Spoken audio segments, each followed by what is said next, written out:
Hi అండి, welcome to Deepika's kitchen అండి. నేను టమాటా చట్నీ చేసుకుంటాం కదండి పచ్చడి కింద. టిఫిన్లోకి, ఇడ్లీలోకి, దోశలోకి, పెసరట్టు ఏ టిఫిన్లో కన్నా బాగుంటుందండి. బోండాలో గట్టి వేసుకుంటుంటాం కదా, అలాంటి వాటిలోకి చాలా బాగుంటుందండి, టేస్టీగా ఉంటుంది. టమాటా చట్నీ చేస్తున్నాను. దానికి కావాల్సిన సామాన్ చూపిస్తున్నాను, ఇంగ్రీడియంట్స్ చూపిస్తున్నాను చూడండి. టమాటాలు ఏంటి, ఇంకా 4 టమాటాలు తీసుకున్నాను. దాంతోపాటు ఒక ఉల్లిపాయ కూడా వేసుకుంటే బాగుంటుందండి. పచ్చి ఉల్లిపాయ కట్ చేసుకుని వేసుకుంటే రుబ్బేటప్పుడు బాగుంటుంది. ఇంకోటి పచ్చిమిరపకాయలు, ఎండుమిరపకాయలు, అల్లం, వెల్లుల్లి, జీలకర్ర, కొంచెం చింతపండు, కరివేపాకు, కొత్తిమీర, ఇవే అండి దానికి కావాల్సిన సామాను. ఇవన్నీ టమాటాలు గట్రా కట్ చేసుకోవాలండి. చాలా బాగుంటుందండి, టిఫిన్లోకి చాలా బాగుంటుందండి.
ఇప్పుడు వెల్లుల్లి వేసేస్తున్నానండి.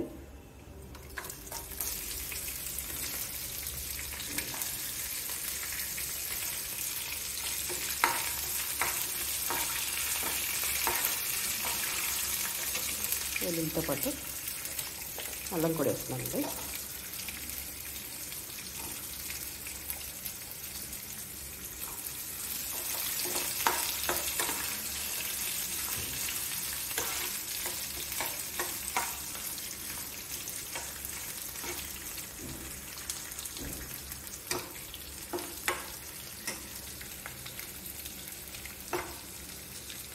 అల్లం, జీలకర్ర,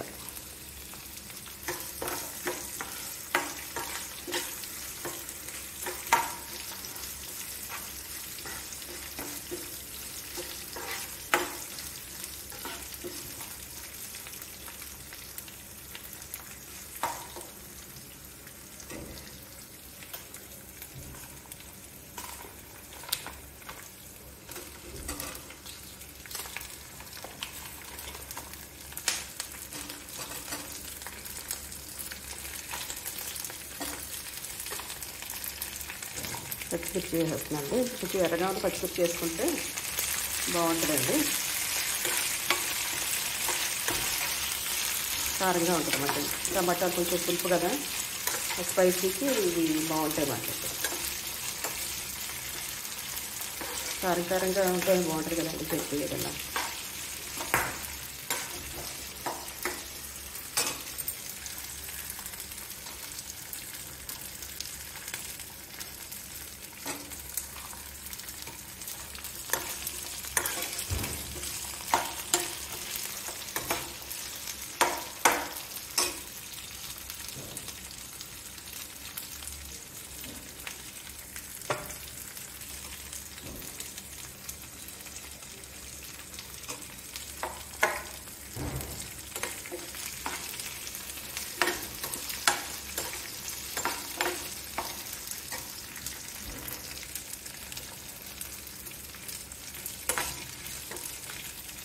టమాటో వీటితో పాటు కొంచెం ఎండుమిర్చి కూడా వేసుకుంటే కారంగా బాగుంటుందండి. పచ్చిమిరపకాయలు పెద్ద కారం ఉండలేదు కదా.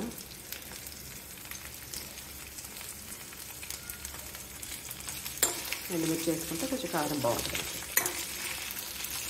చట్నీ అంతసేపు కారం కారంగా పుప్పగా పులుపులుగా అలా టేస్ట్ అన్నీ సమానంగా ఉంటాయి కదా, బాగుంటుందండి. ఒకటి ఎక్కువ ఒకటి తక్కువ అయితే బాగుంటుంది కదా. ఇవి మగ్గాలండి. ఈలోపు టమాటా కట్ చేసుకుంటాను.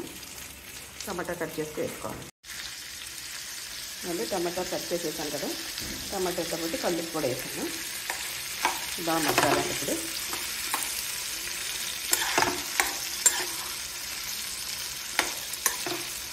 చాలా బాగుంటుందండి చట్నీ ఇది. ఇడ్లీలోకి, దోశల్లోకి, పెసరట్లోకి దేంట్లోకన్నా బాగుంటుందండి. ఇలా మనం చేసేసుకొని ఫ్రిడ్జ్లో పెట్టేసుకున్నాం అనుకోండి, కొంచెం కావాలన్నప్పుడు మార్నింగ్ ప్రొద్దుట చట్నీ గట్రా చేయాలంటే అవ్వదు కదా అండి. అలాంటప్పుడు కొంచెం తీసుకుని వేసుకుంటే పిల్లలు స్కూల్కి గట్రా టైం అయిపోతుంది అంటుంటారు కదా, అలాంటప్పుడు చాలా బాగుంటుంది. త్వరగా ఇడ్లీ స్టవ్ మీద పెట్టేసుకుని ఈ చట్నీ వేసి పెడితే వాళ్ళు చాలా బాగా ఇష్టంగా తింటారండి. దాంతోపాటు కొత్తిమీర వేస్తున్నాను, కరివేపాకు వేసాను. ఇప్పుడు కొత్తిమీర కూడా వేసేస్తున్నానండి.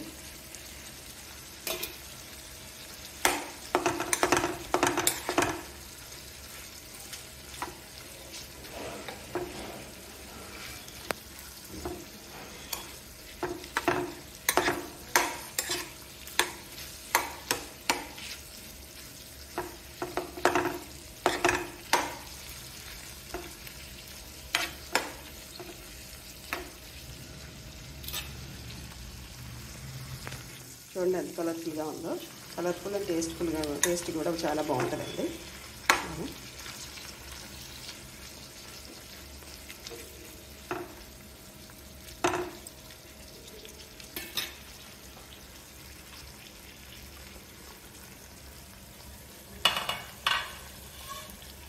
మూత పెడుతున్నానండి, కొంచెం మగ్గాలి కదా. ఆ వాటర్ అంతా కూడా దాంట్లో మగ్గిపోద్దండి. టమాటాలు అవన్నీ కూడా మూతేస్తే బాగా మగ్గుతాయండి. ఇవాళ పసుపు వేసాను, మగ్గిపోతుంది. ఉల్లిపాయ ముక్కలు కూడా వేసేస్తున్నానండి. ఆనియన్స్ వేసుకుంటే అట్లా స్మెల్ బాగుంటుంది అన్నమాట అండి. అది పెద్ద ముక్కలు కానీ కట్ చేసేసుకున్నా పర్వాలేదు, ఇది మగ్గిపోతాయి కదా. ఆల్రెడీ ఇందులో ఉప్పు గట్టి వేస్తాం కదండి.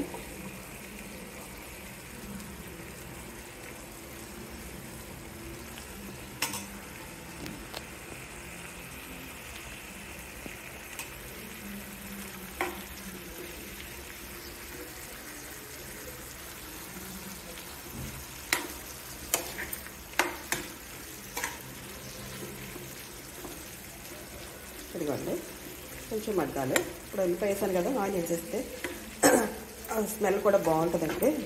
ఇట్లా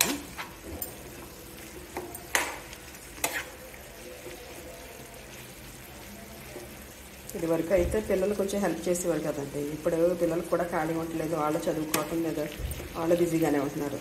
అది గురించి ఇంకా మనకి తప్పదు కదండి లేడీస్కి. గురించి కొంచెం ముందే ఇలా ప్రిపేర్ చేసేసి ఉంచుకున్నాం అనుకోండి, చట్నీ గట్ట రుబ్బేసుకొని ఫ్రిడ్జ్లో పెట్టేసుకున్నాం అనుకోండి, పొద్దున్నే అంత హడావుడి ఉండదు. కేవలం ఇడ్లీ ఒకటి స్టవ్ మీద పెట్టేస్తే ఒక 10 నిమిషాల్లో అది ఉడికిపోతుంది. ఈలోపు చట్నీ కూడా కొంచెం నీళ్ళు కట్టేసి కొంచెం పలచగా కలిపి తినడానికి రెడీగా పెట్టుకుంటే టేస్ట్గా ఉంటుంది, మనకి అంత హడావుడి ఉండదు. చట్నీ లేకపోతే తినరు కదండి, టిఫిన్లో పెట్టాను. ఇలా మగ్గాలి. ఇప్పుడు ఇదిగో చింతపండు ఉంది కదా, ఈ చింతపండు కూడా వేసి తర్వాత చల్లారాక దాంట్లో మన టేస్ట్ని బట్టండి ఉప్పు గట్టు చూసుకొని, ఉప్పు ఇష్టమైతే పంచదార వేసుకోవచ్చు, పంచదార వద్దనుకుంటే పంచదార లేకుండాను ఈ చింతపండు వేసి రుబ్బుకోవడం అండి.